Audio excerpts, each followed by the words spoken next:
You ever have a game from your childhood that you wanted to finish, but the universe said, nope? For me, that was Quest 64. I owned this thing as a kid, and every time I got a little bit further, boom, my memory card file corrupted. Gone, vanished, just like Brian's dad in the story. My memory card was apparently possessed by the same chaotic power as the Elatel book. So growing up, Quest 64 was this mysterious, unfinished adventure. And now, years later, I finally played through the entire game start to finish. Quest 64 actually starts on a promising note. You're Brian, a young sorcerer searching for your missing father and the stolen Elatel book, an ancient magical artifact that can basically ruin the entire world. Solid setup, classic RPG premise, no problems here.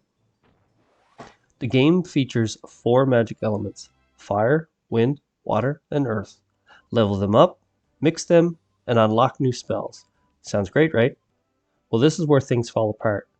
This is a game about being a wizard, but the magic system is so weak and unbalanced that your wooden stick is your best weapon for most of the game.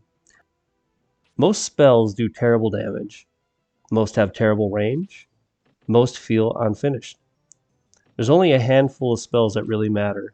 Avalanche does massive damage. Magic Shield solidifies your endgame. And healing is useful throughout the entire game. Everything else feels like it was added 5 minutes before the game shipped. But credit where it's due, the developers did something wild. Every single NPC in the game has their own unique model and name. No copy-paste villagers here. They put genuine love into the character designs, even if they appear for 15 seconds and never again. There's also no money and no shops, which is bizarre but kind of interesting. If you run out of healing items, villagers will give you a piece of bread. Unfortunately, stat leveling is all over the place. Walk more to raise agility, get hit to raise defense. Hope the game is in the mood to reward you. And to top it off, if you save inside the final dungeon, congratulations, you've trapped yourself forever. No leaving, no exploring, no spirit collection. This game needed more fleshing out in almost every area where it mattered most. At first glance, combat seems innovative. Encounters triggered like a JRPG, but fights take place in a circular arena where you can move, dodge, reposition, or escape. It's turn-based, but with real-time movement. Cool idea for about 10 minutes. Then you realize most spells can't reach anything. The ones that do reach do about 2 damage. And hitting things with your stick is just better.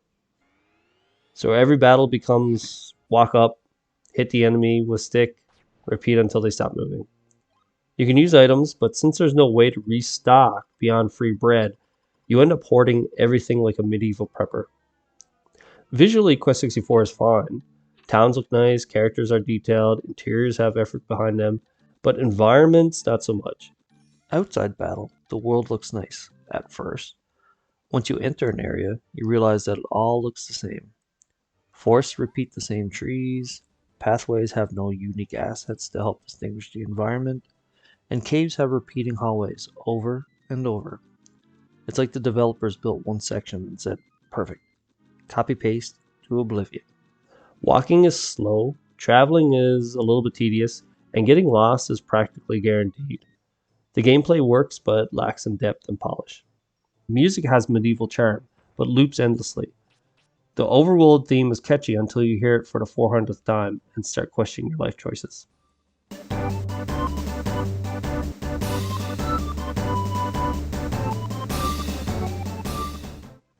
The battle theme sounds like it desperately wants to be Final Fantasy but got held back a bit.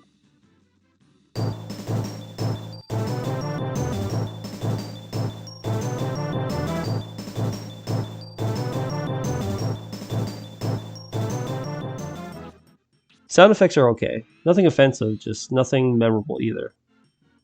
Controls are mostly fine, except in battle. Sometimes your attack icon pops up, you go to hit the enemy, and oh, Brian moved a centimeter, or the enemy twitched, and now your attack icon disappears. Your turn's gone. Congrats, you've punched the air. Brian also has slippery movement. He slides forward after stopping, which makes his precise positioning painful. Other than that, the game controls are fine. Your experience depends 100% on which elements you invest in, but the game doesn't tell you what spells you unlock, when you unlock them, and how good they are. Here's the reality. If you pick Earth and Water, you'll have an easy mode.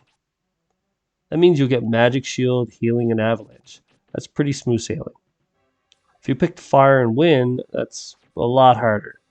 There are brutal difficulty spikes, especially in the late game, and only certain magic choices make boss fights remotely fair.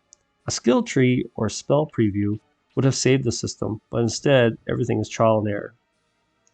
The story is simple but functional. Brian searches for his father while encountering thieves, missing orbs, dangerous monsters, and towns in trouble.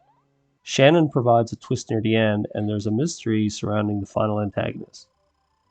But characters don't stick around long enough to matter. Flora appears once, Shannon appears a few times, the king appears for like 10 seconds, and then you never see him again.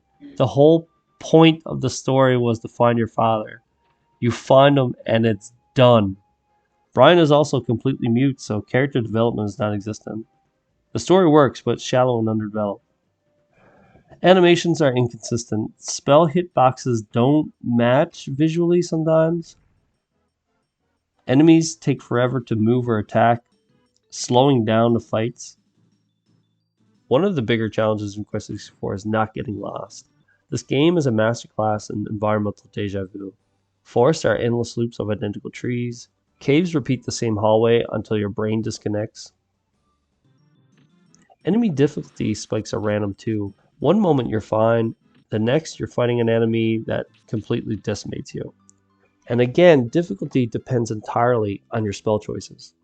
There's a good variety of enemies. Some are reskins, but overall they're decent. The only choices in the game are really the magic choices.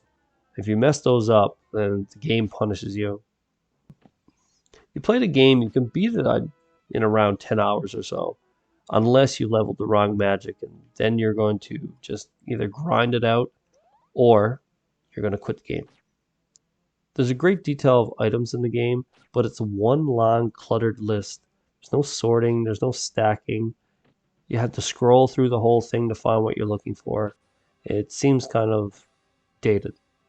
The camera is mostly fine, but occasionally the camera gets in places where your view is blocked.